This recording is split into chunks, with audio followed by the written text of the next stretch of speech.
آج کی رات بڑی اہم ہے. جیسے غروب آفتاب ہوتا ہے نا تو لیلۃ الجائزہ شروع ہو جاتی ہے. انعام کی رات، انعام کی رات. اور ہم اسے خریداری کی رات بناتے ہیں. ہم اسے بازاروں میں گھوم پھر کر اپنا ٹائم ضائع کرنے کی رات بناتے ہیں.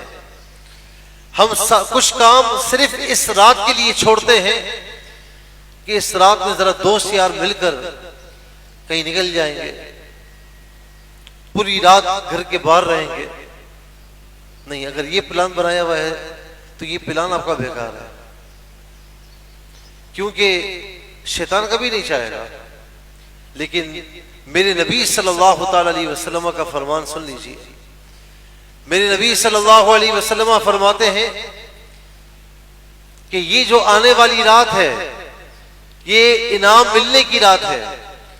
اللہ تعالیٰ فرشتوں سے فرمائے گا کہ میرے بندو، اس مزدور کی کیا مزدوری جس نے پورے مہینے میری مزدوری کی ہے.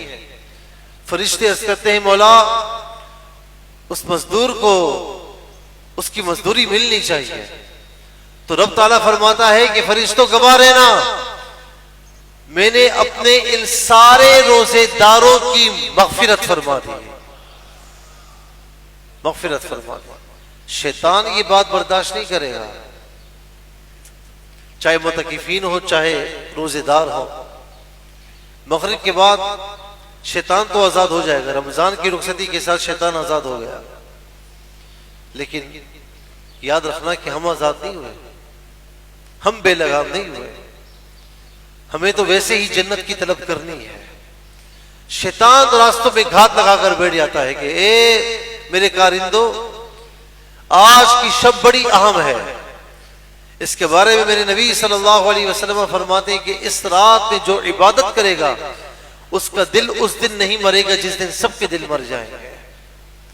عید الفطر کی رات اس میں سے ایک ہے. شیطان راستوں میں کارندوں کو بھگاتا ہے کہ جاؤ آج امت محمدی کو لہو و لعب میں لگا دو ورنہ یہ بخشش حاصل کر لیں گے. تو پھر اس امت کو مختلف کاموں میں لگا دیا جاتا ہے، مختلف خرافات میں لگا دیا جاتا ہے. اور پھر مسلمان بجائے اللہ تعالیٰ کی رحمت کو حاصل کرنے، بجائے اس کی خوشنودی حاصل کرنے کے، پھر لہو و لعب میں پڑھ کر میرے مصطفیٰ کی سنتوں کو پامال کر کے عبادتیں نہیں کرتا اور پوری رات خواہ کھیل کود میں گزار لیتا ہے، فضول کاموں میں گزار لیتا ہے، اور یہ رات ضائع ہو جاتی ہے. اس رات کو ضائع نہیں کرنا. متکفین ہو، یہ نہیں کرنا کہ جیسے کوئی لیڈر آتا ہے نا تو پھر بینرز لگتے ہیں کہ جی بھائی سارے راستے اس کی طرف. ایسا ہوتا ہے نا جب وہ نیا نیا ملک میں آتا ہے، کہیں سے سفر سے آتا ہے، کہیں بہت عرصے بعد آتا ہے، تو پھر کہتے ہیں لوگ اس سے کہ بھائی سارے راستے اس کی طرف ہیں. تو ایک مہینے کے بعد یہ چھوٹ کر آ رہا ہے. شیطان قید سے آزاد ہوگا ایک مہینے کے بعد. تو ایسا نہیں ہونا چاہیے کہ ہم اپنے عمل سے یہ ثابت کریں کہ شیطان سارے راستے تیری طرف. یہ نہیں ہونا چاہیے، بلکہ اب بھی ظاہری طور پر بھی اور باطنی طور پر بھی یہ اعلان ہونا چاہیے کہ سارے راستے میرے رب عز و جل کی راستوں کی طرف ہے. سارے راستے اس کی نبی صلی اللہ علیہ وسلم کی اتباع کے راستے کی طرف ہے. تو انشاءاللہ یہ رات ضائع نہیں کرنی. اور اس رات کو کچھ اور نہ کر سکے تو آپ اپنی ضروریات سے فارغ ہو کر آپ فجر کے انتظار میں سو جائیں. رات کو عشاء کے بعد، آج تو تراویح نہیں ہے، تراویح بھی ادا نہیں کرنے، وہ بھی رخصت ہو گئی، تو عشاء کی نماز پڑھ کے ضروریات سے فارغ ہو کر جہاں فارغ ہو جائے تو وہاں پھر آپ آرام کر لیں، اس نیت کے ساتھ کہ مجھے صبح فجر کی نماز میں اٹھنا ہے، پھر اس کے بعد نماز عید کی تیاری کرنی. تو یہ رات بھی آپ کی کم از کم عبادات میں شمار ہو جائے گی. کم از کم یہ تو کر سکتے ہیں کہ عبادت نہیں کر سکتے تو اس طرح سو جائیں، فضولیات میں وقت نہ گزاریں.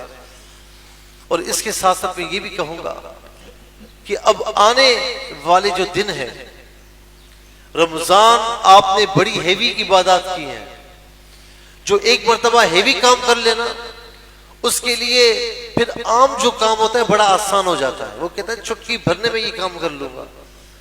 تھوڑا درمیانی کام ہو تو وہ بھی آسان ہو جاتا ہے. میں نے پہلے بھی مثال دی کہ ایک بندہ ایک گائے کو اٹھا کر لے جا رہا تھا. کسی نے اس سے پوچھا کہ تو کیسے اٹھا لیتا ہے؟ اس نے کہا مجھے کوئی مشکل نہیں لگتی، میں بچپن سے اسے اٹھا رہا ہوں. اب میرے لیے روزمرہ کا معمول ہے. جو مشکل کام کرنے کے عادی ہیں تو ان کے لیے آسان کام بہت ہی آسان ہو جاتے ہیں، ان کے لیے تھوڑے مشکل کام آسان ہو جاتے ہیں. آپ نے ماہ رمضان میں روزہ رکھا، یہ بھوک پیاس برداشت کی، ساری افطاری کی، 5 وقتہ نماز ادا کی، پھر رات میں نماز تراویح ادا کی، پھر قرآن کریم کی تلاوت کی. اتنی ہیوی عبادات ہے نا. اب ماہ رمضان کے بعد تو یہ تقاضا آپ سے نہیں ہے، لیکن آپ سے صرف یہ تقاضا ہے کہ 5 وقتہ نماز با جماعت تو پڑھ لیں، 5 وقتہ نماز کی پابندی تو کر لیں، کم از کم اتنا کر لیں کہ اپنی ذات سے کسی کو نقصان نہ پہنچائے، کم از کم اتنا کر لیں کہ روزانہ قرآن کریم کی کچھ نہ کچھ تلاوت کرنے کی ترجمہ تفسیر کے ساتھ عادت بنا لیں. کم از کم یہ تو کر سکتے ہیں نا. تو بس اتنا کر لیں کہ 5 وقتہ نماز کی پابندی کر لیں، قرآن کی تلاوت ترجمہ تفسیر کے ساتھ اپنا معمول بنا لیں، اور اس کے ساتھ اپنی ذات سے کسی کو تکلیف نہ پہنچائے. تو یہ ایک طریقے سے رمضان کی جو عبادات ہیں ان کی کنٹینیوٹی برقرار رہے گی. اور آخری بات کہ ہمیں سے ہر شخص یہ چاہتا ہے کہ ہماری بخشش ہو جائے، رمضان کے روزے قبول ہو جائیں. کیسے پتہ لگے قبول ہو گئے؟ علماء فرماتے ہیں کہ رمضان کے بعد اگر گناہوں سے دل اچاٹ ہو جائے، رمضانوں کے بعد لہو و لعب سے دل اچاٹ ہو جائے اور اللہ تعالیٰ کی عبادات میں دل لگا رہے، اس کے رسول صلی اللہ علیہ وسلم کی پیروی میں دل لگا رہے، تو سمجھ جائیں کہ اللہ تعالیٰ نے تمہارے روزے قبول فرما لیے.